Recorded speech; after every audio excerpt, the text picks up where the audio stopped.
السلام عليكم، عاملين ايه؟ يا رب تكونوا بخير. النهارده ان شاء الله معاكم فيديو جديد.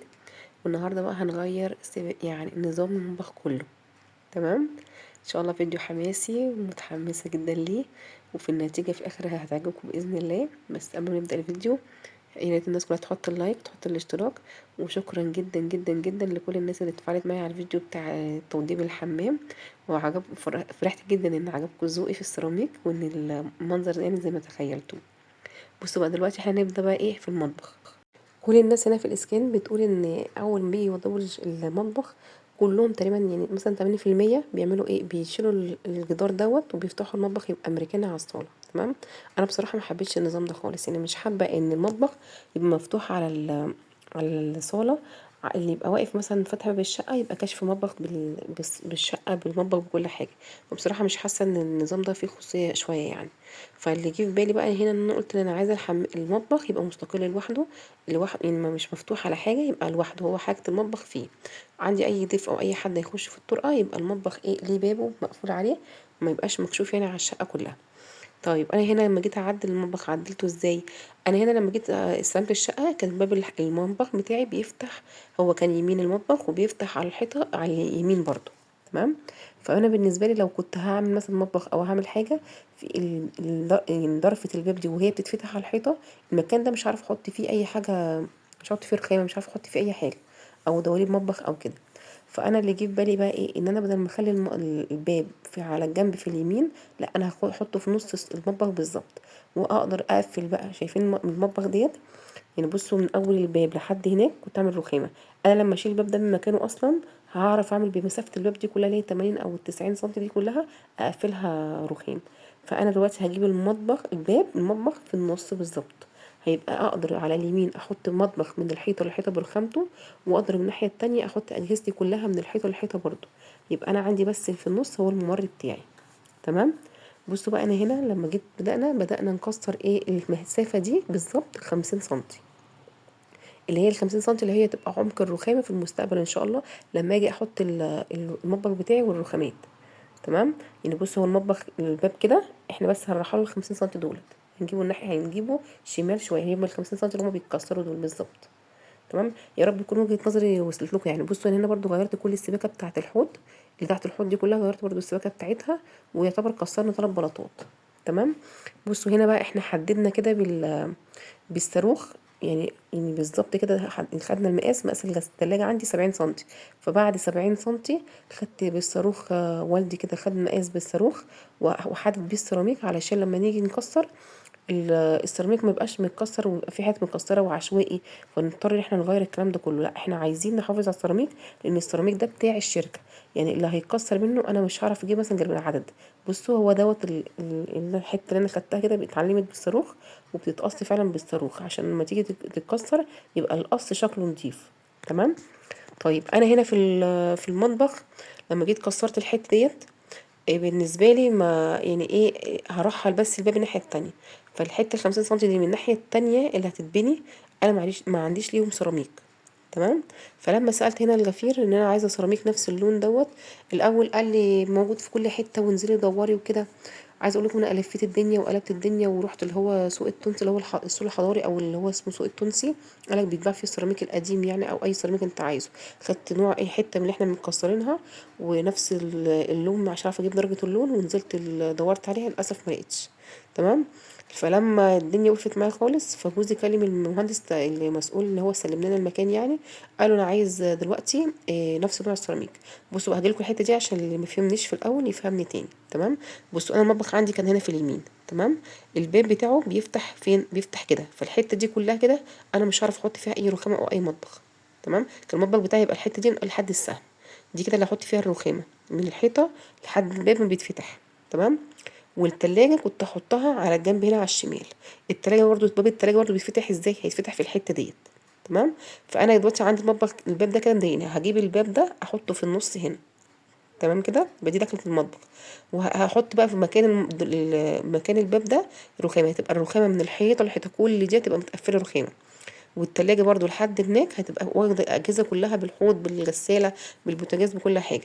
فانا تبقى دلوقتي بقى حاليا عندي المطبخ متقفل يمين وشمال كله 3 متر هنا و3 متر هنا، ويبقى بس الفراغ عندي بس الحته دي اللي همشي رايحه فجايه فيها.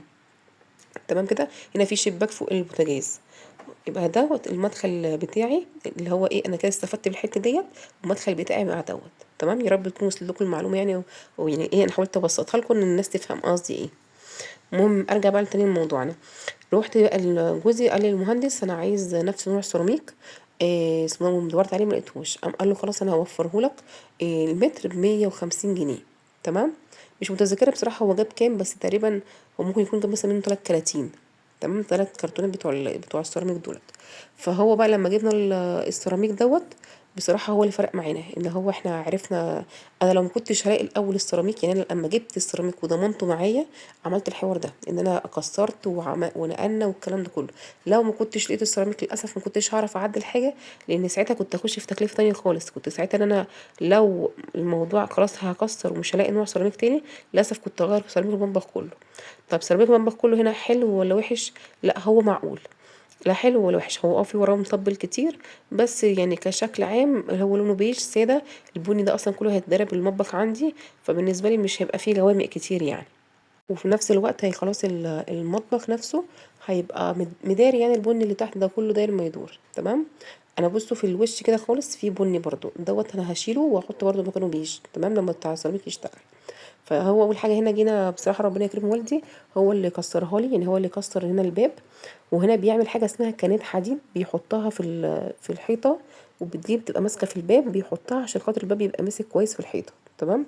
نفس الكانات دي برضو عملها وهو بيبني الطوب الاحمر، عشان برضو الطوب الاحمر يبقى ماسك في الحيطه كويس. تمام. يا رب يكونوا بس فاهمين، يعني انا قصدي ان ايه، يعني انا عايزه المعلومه تبقى واصله لكم. انا مش فاهمه انتوا مدركين انا بعمل ايه، بس انا والله حاولت ابسطها بابسط طريقه ورسمتها لكم عشان برضو اللي مش فاهمني يفهمني كويس. بصوا الحته اللي والدي بيبنيها ديت، هي دي اللي من جوه هتبقى الكتف ده اللي يتحط فيه الرخامه من اوله لحد الحيطه الناحيه التانية.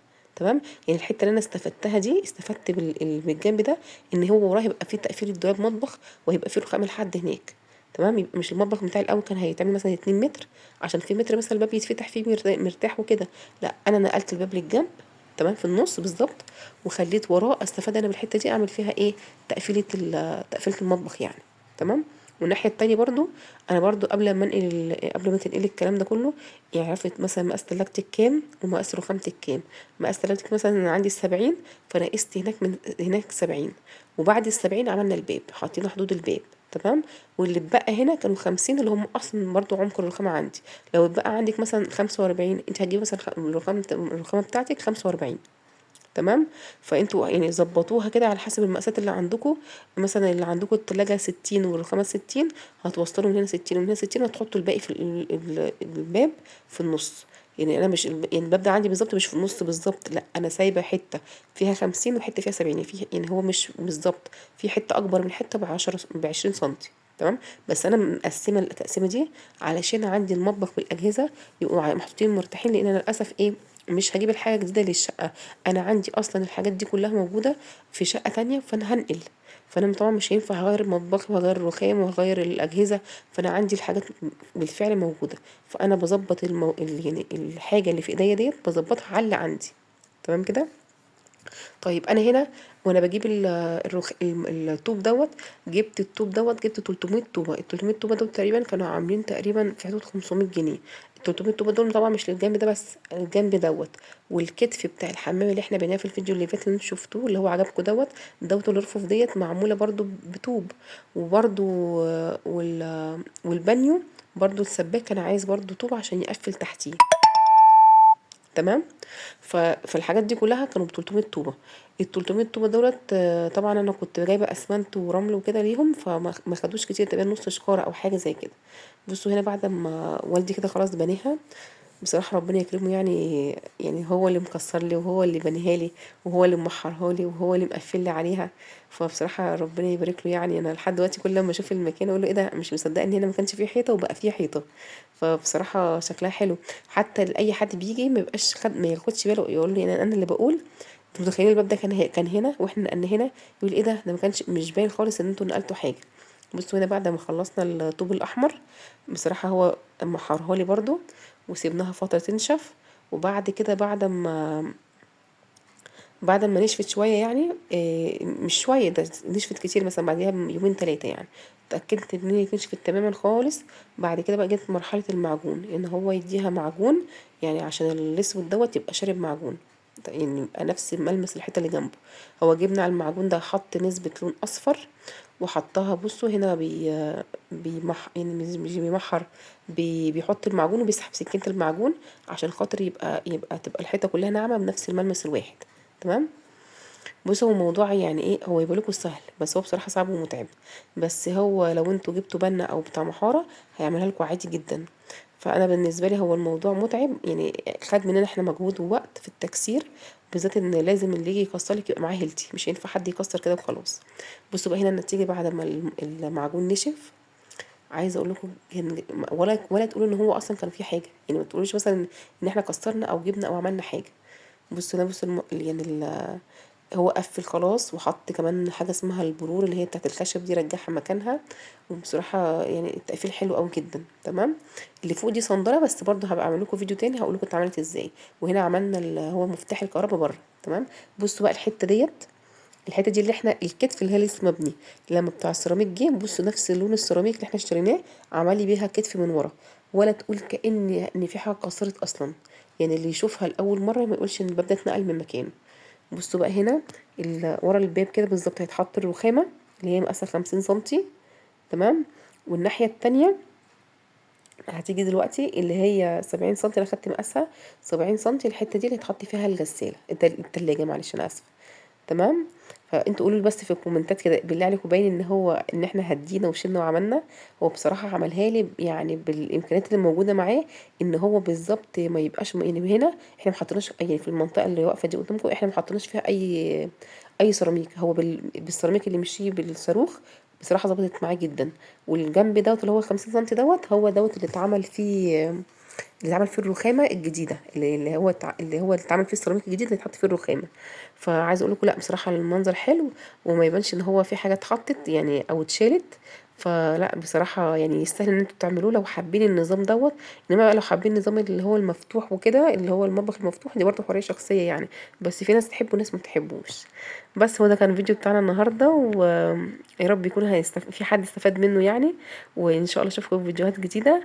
وما تنسوش بقى باللايك والاشتراك، وعشان القناه تكبر بيكم كده ونبقى عيله مع بعضينا، عشان لسه في حاجات كتير هتتعمل.